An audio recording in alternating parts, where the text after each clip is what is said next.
We are the Deneaus family, and this is my wife, Sabrina. She hates when I ask her to stand. And then we've got our oldest next to her is Emrys, and then Theo, our middle son, is in front of her, and then Felix is in the nursery. God's called us to the country of Italy, where there are 62 million people. And the staggering fact about the population in Italy is the amount of churches, good gospel-preaching churches in the country. To our knowledge, talking with the other missionaries there, there's only 18 independent Baptist mission works in the whole country. Nashville probably has more than that. But God's called us to the country of Italy. We're going to a region, you'll see in the video, where there today is no missionary. But over 1,500 years ago, there was a group of martyrs that preached the gospel. And I like Brother Whetstone's analogy of getting the plumbing to the field. In this region, the gospel flowed like water. But today, it's drier than the desert. There's no gospel. The Waldensians, that group that I was just mentioning, they're still there. But today, they don't preach the gospel. They don't even believe that our Bible is anything more than a book of fairy tales. Our churches in America are getting there. But they're already there. They don't believe even in the gospel. God's called us to reach these people. If we can show that video, and then I'll have a few more things to say.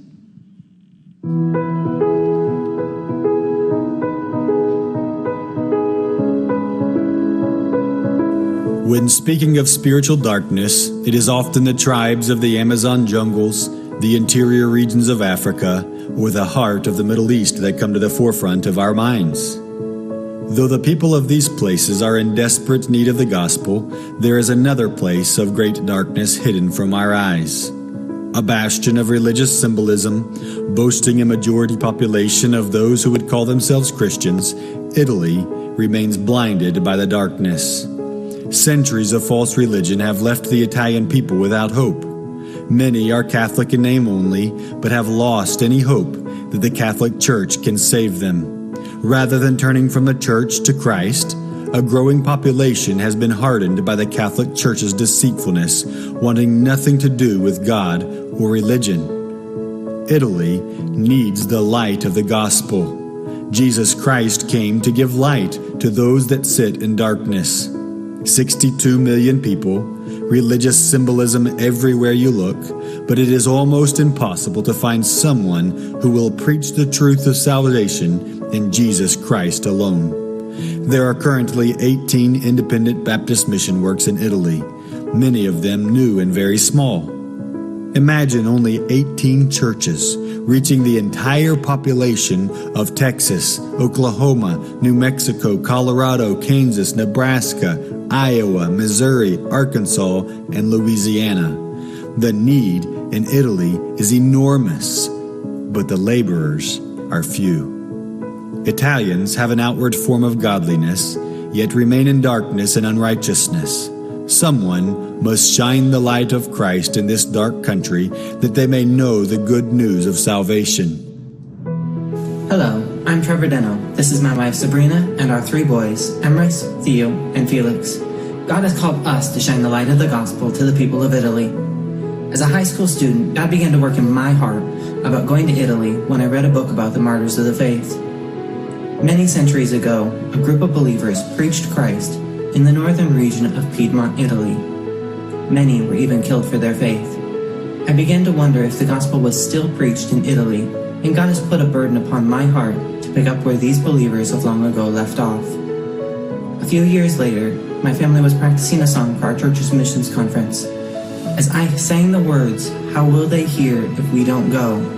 I realized that I had been willing for someone else to go, but God showed me that night that He wanted me to go. After studying for the ministry and then returning to serve in our home church, God made it clear that it was time for us to go. First Baptist Church of Everett, Michigan has affirmed God's call upon our lives and sent us out to plant churches in Italy. We have partnered with Worldwide New Testament Baptist Mission as an assisting agency to our local church.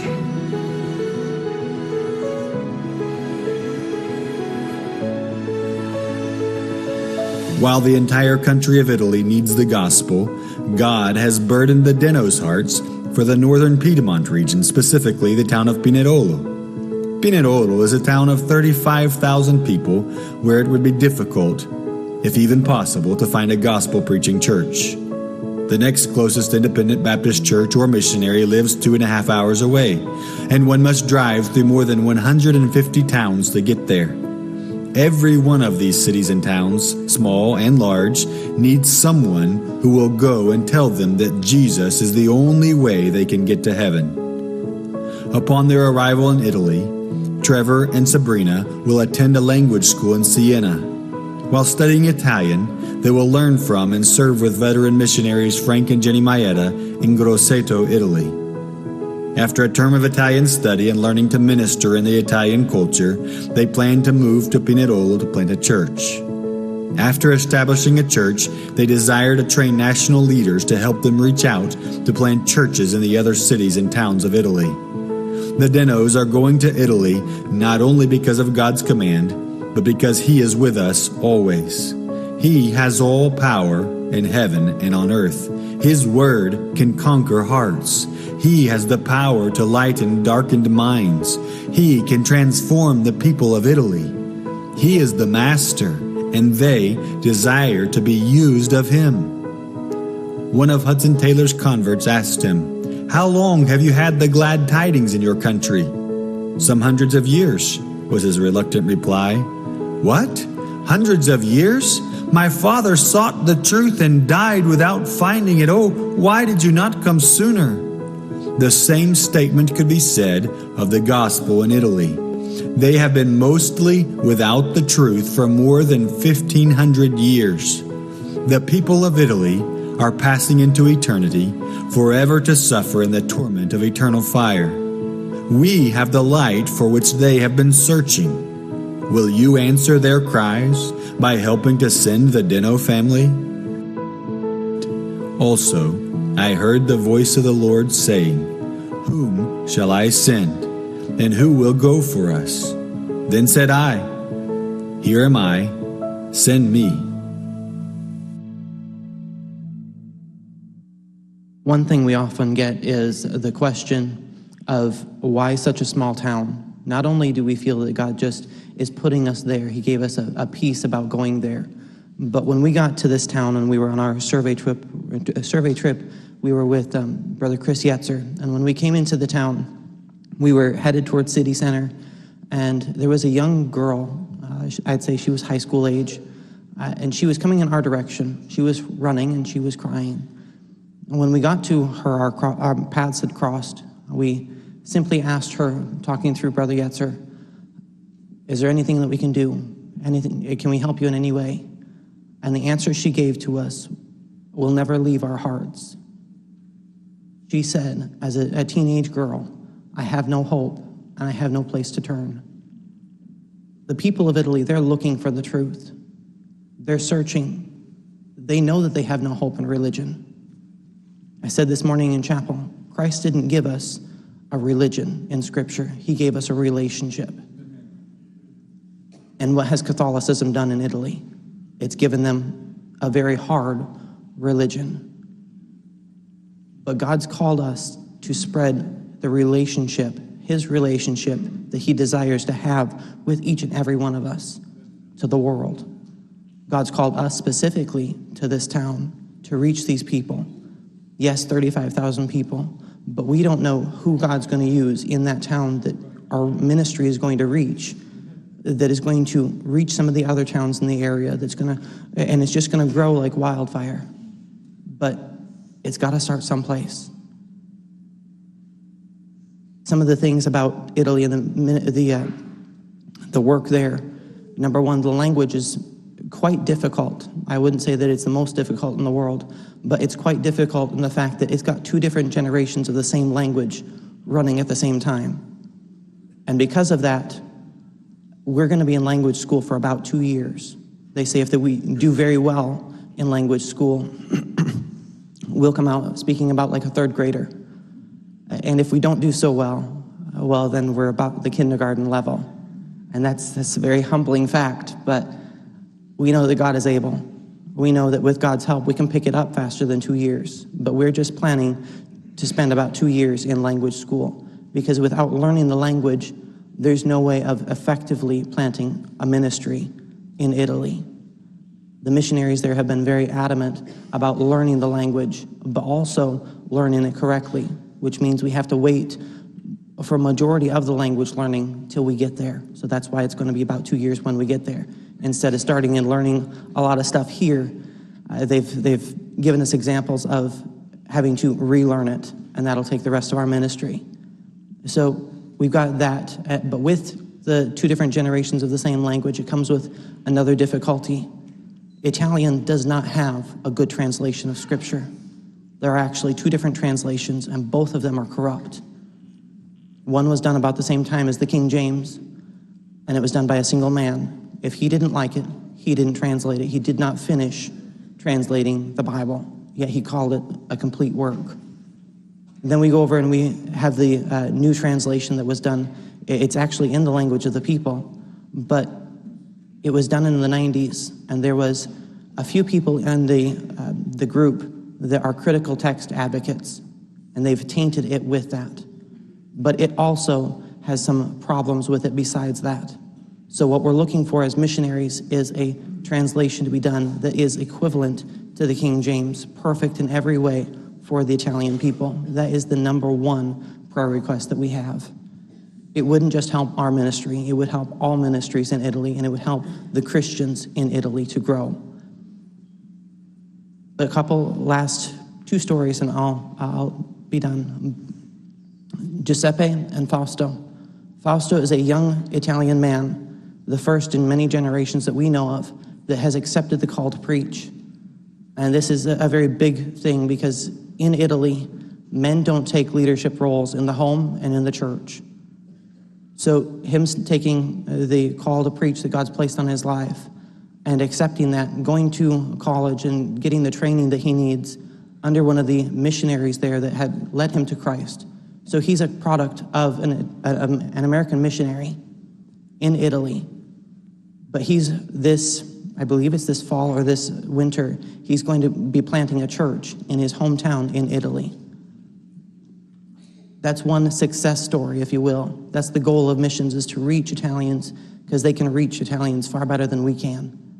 But the miracle story, I guess I would call it, is Giuseppe. Giuseppe was a monk, and he was reading his Catholic Bible in the monastery, and noticed that his Bible and the Catholic Church did not agree.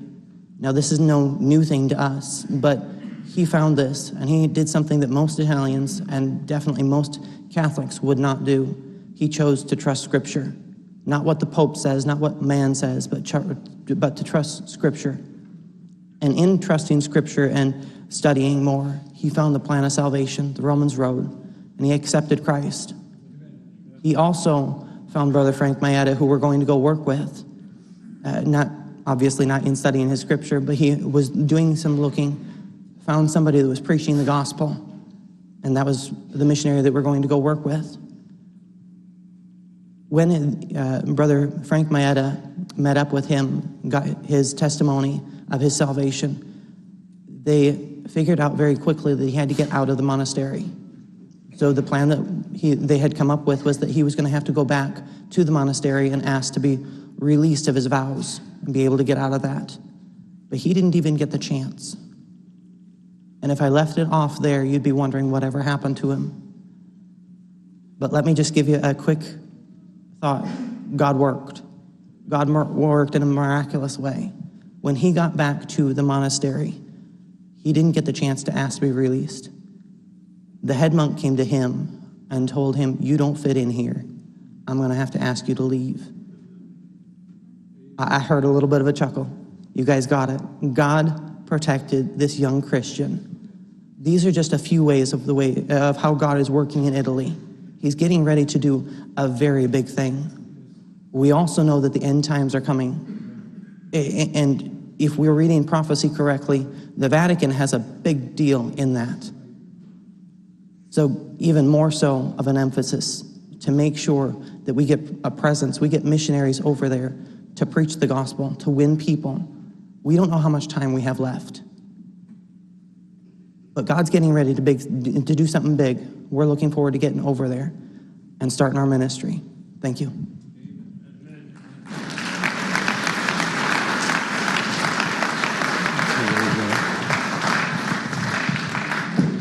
Well, there you have it. What a tremendous opportunity, and we get a chance to support them and get them to the field. We're excited about that, and trust you'll be praying for them, asking God to bless them.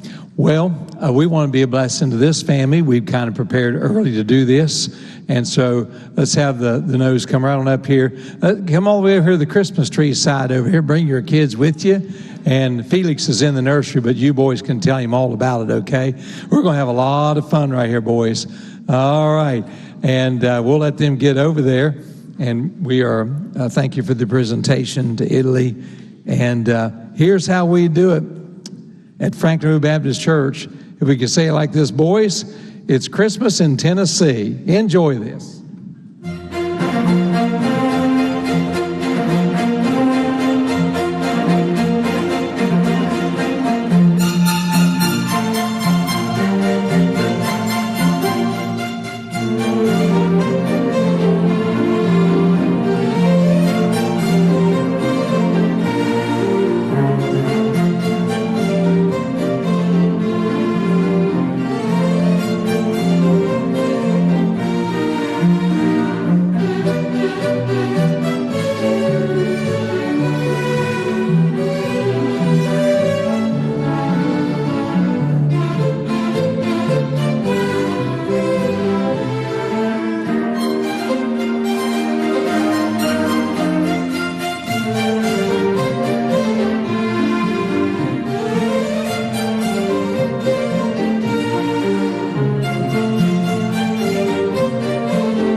We're excited about the prospect of what God has for them and how we can be a part of that as well.